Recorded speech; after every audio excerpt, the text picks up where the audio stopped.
नमस्कार भारतवासियों। 13 जून 2012 के शाम को 7:15 बजे दुनिया के सबसे बड़ा इटालियन क्रूज शिप अपने 7 दिन यूरोपियन दौरे पर निकलता है और इस जहाज का नाम है कोस्टा कॉन्कॉर्डिया।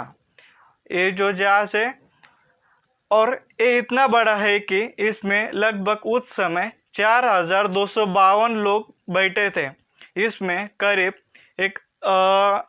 4 बड़े बड़े स्विमिंग पूल है, 5 बड़े बड़े रेस्टोरेंट है, 2 जिम्नेजियम है और 13 अलग अलग बार एंड कैसीनो भी थे।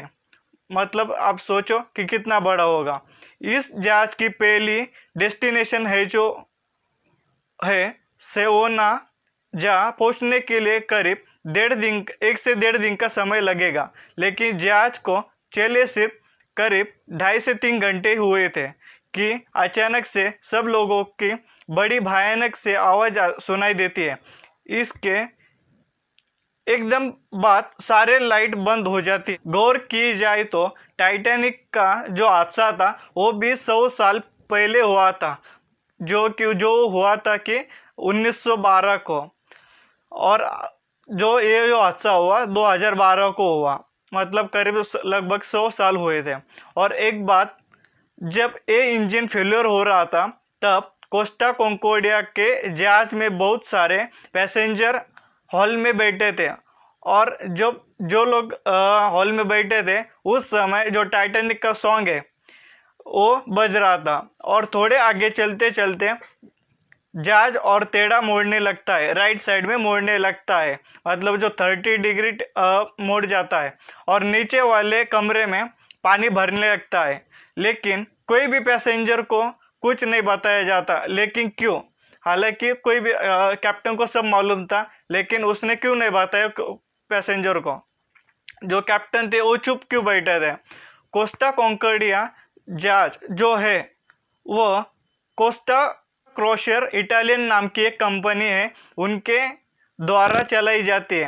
पहले तो ये कंपनी सिर्फ कार्गो शिप ऑपरेट करती थी, लेकिन 1948 साल में इन्होंने कोस्टा लाइंस शुरू करते हैं और आगे चल के एक कंपनी जो है वो यूरोप की one of the best cruise company बन गई।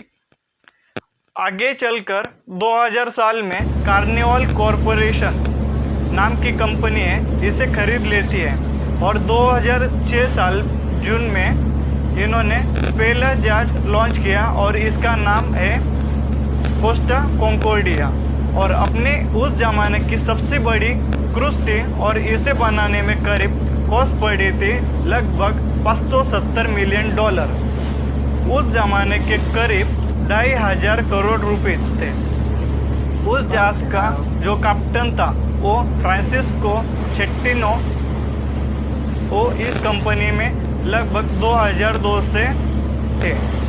9:18 पर ये जहाज अपने रूट से भटकने लगता है और ये इनकी बहुत बड़ी गलती थी, लेकिन जानबूझकर लेकर जा रहे थे किसी गिग्लियो आइलैंड के पास।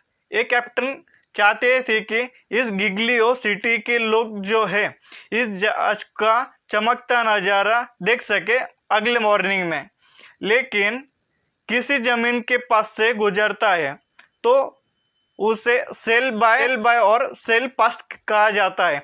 नॉर्मली इतने बड़े जहाज जो होते हैं समुद्र में ही चलते हैं, जो कम से कम 7 से 8 किलोमीटर की दूरी से चलाया जाता है। मतलब जो पानी जितना गहरा होगा उधर ही चलाया जाता है, क्योंकि पानी उतना बड़ा गहरा भी होना ही चाहिए। लेकिन जब ये जहाज आइलैंड के पास जा रहा था तब ये जहाज किसी बड़े पत्थर से और किसी आइलैंड के पास जाके ठुकराना नहीं चाहिए। इसलिए ये जहाज के जो कैप्टन थे वो इनकी जो बड़ी गलती की उन्होंने कि आइलैंड के पास लेकर गए थे। ये जहाज जो था रात का समय था, ऊपर से और भी ये बहुत बड़ी तेजी से चला रहे थे, लेकिन जहाज का जो कैप्टन थे वो ऐसा क्यों कर रहे थे? बड़ी तेजी से चला रहे थे, लेकिन जहाज का जो कैप्टन थे वो ऐसा क्यों कर रहे थे? बात ये है कि शेट्टिनो जो है वो पहले किसी मारियो पालोम्बो के अंडर काम कर रहे थे। मतलब मारियो पालोम्बो है जो फ्रांसिस्को शेट्टिनो के सीनियर थे। मारियो भी गिग्लियो आइलैंड में रहते थे, इसलिए जो फ्रांसिस्को थे उन्होंने सोचा कि कॉल करके पूछा जाए। और उस रात जब एक गुजर रहे थे तो एक कैप्टन साहब है वो रात को मारियो भाई को कॉल करते हैं और बोलते हैं कि हम गिग्लियो आइलैंड पर है, आने के बाद आपको सायरन बजाकर अलर्ट कर देंगे। और ये सब सुनकर मारियो बता दे कि गिग्लियो आइलैंड पर नहीं हूँ, मैं इटली के किसी और सिटी में हूँ। और तुरंत बातचीत में कॉल डिस्कनेक्ट हो जाता है और ये कॉल करी गई थी 9:40 पर। और इसके कुछ मिनट बाद भयानक से आवाज आती है जो मैंने शुरू में बात की थी। जिसका डर था वही हुआ, या किसी बड़े रॉक से टकरा गया और 26 साल के एंड्रिया कोरोला जो थर्ड ऑफिसर थे अपने कमरे में सो रहे थे। और जब भयानक की आवाज आई तो बाहर आए और देखने तुरंत भागकर देखने लगे इंजन रूम में जाते वक्त देखते हैं कि दरवाजा जो है इंजन रूम का वो पूरा फुल्ली पैक हो गया था और अंदर पूरा पानी बह गया था। मतलब जो इंजन रूम पूरा पानी में हो गया था, नीचे भी कमरे ऊपर की भी कमरे। लेकिन इन्हें दूर से दिख रहा था कि जनरेटर और जो इंजन है वो दोनों पानी के अंदर में डूब गया था। रात के 10 बजे जो चीफ इंजीनियर है वो इंजन रूम में जाने का ट्राई करते हैं और देखते हैं कि लेकिन इंजन और जनरेटर का रूम पूरा पानी के अंदर डूब गया था।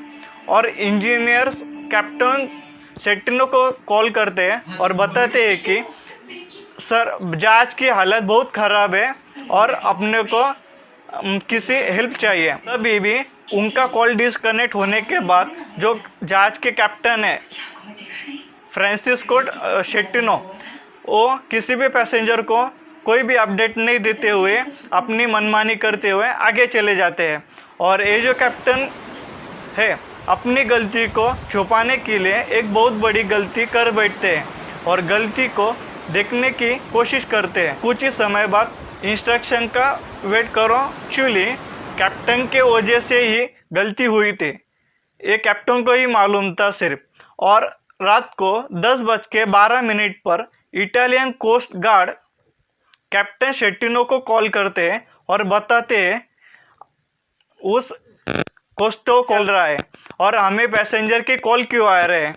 लेकिन कोस्टो फ्रांसिस्को शेट्टिनो है वो झूठ बोलते हुए कहते हैं कि कुछ नहीं, सिर्फ लाइट का सिर्फ इलेक्ट्रिसिटी प्रॉब्लम है। और आपके पास अपनी गलती ढकने के लिए जो बार बार झूठ बोलते, गलती छुपाने के लिए वो बार बार झूठ बोलते हैं और सिर्फ ब्लैकआउट हुआ है ये कहते हैं। और करीब 10-15 मिनट के बाद हो जाते हैं और 10:22 पर वो कॉल पर बोलते हैं और हमें हेल्प चाहिए, सब लोगों को हमें सेफ्टी किट दे दी है। लेकिन जहाज धीरे धीरे नीचे की तरफ मुड़ने लगता है। फाइनली किसी वक्त एक इमरजेंसी अलार्म बजाता है और पैसेंजर को बताया जाता है कि हॉल में आ जाओ और का वेट करो। फाइनली कैप्टन ऑर्डर देते हैं कि जहाज को अबंडन करते हैं और बहुत सारे कैबिन्स भी पानी में डूब जाते हैं।